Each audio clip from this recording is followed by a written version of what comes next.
ඔයාලා මේ විදිහට වම්බටු ඉවුවොත් නම් හැමදාම වුණත් වම්බටු ගෙනල්ලා උයලා කාවි.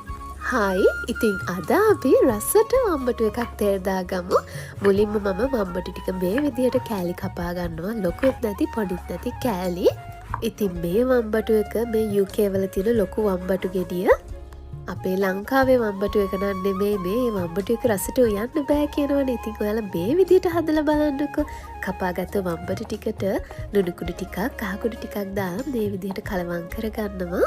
ඊට පස්සේ පෑන් එකක් ලිපේ තියලා තේ චුට්ටක් එකතු කරගෙන තේ රත් වෙද්දී ඒකට මම අබ ටිකක් උළු හාල් ඇට ටිකක් එකතු කරගන්නවා.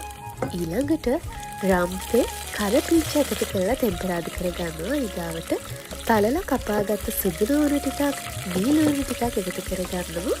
ඊගාවට ඒකත් මේ විදිහට හොඳට ටෙම්පරාදු කරගෙන මිරිස් කුඩු මම තේ හැඳි එකක් වගේ එකතු කරගන්නවා. ඉතින් ඔයාලගේ වම්බටු ප්‍රමාණයට මිරිස් කුඩු රස අනුව එකතු කරගන්න. ඊට පස්සේ මිරිස් කුඩු ටිකක් මේ විදිහට තෙලේ ටෙම්පරාදු කරගෙන මම තක්කාලි ගෙඩි භාගයක් විතර කපලා එකතු කරගන්නවා.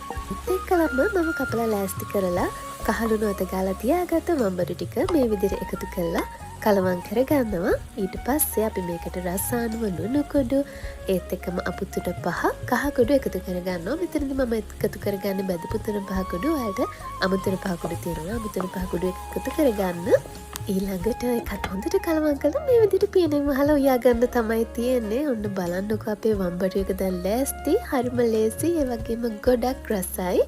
බත් මොලකට වුණත් උදේට බැඳලා හවස් වෙනකන් වුණත් තියාගන්න පුළුවන්. නරක වෙන්නේ නැතුව රසට කන්න පුළුවන්.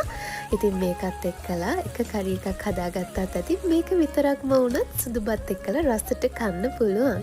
ඉතින් ඔයාලත් මේ විදිහට හදලා බලන්නකෝ. හැදුවොත් රස මටත් කියන්න. එහෙනම් මං ගිහින් එන්න. බයි.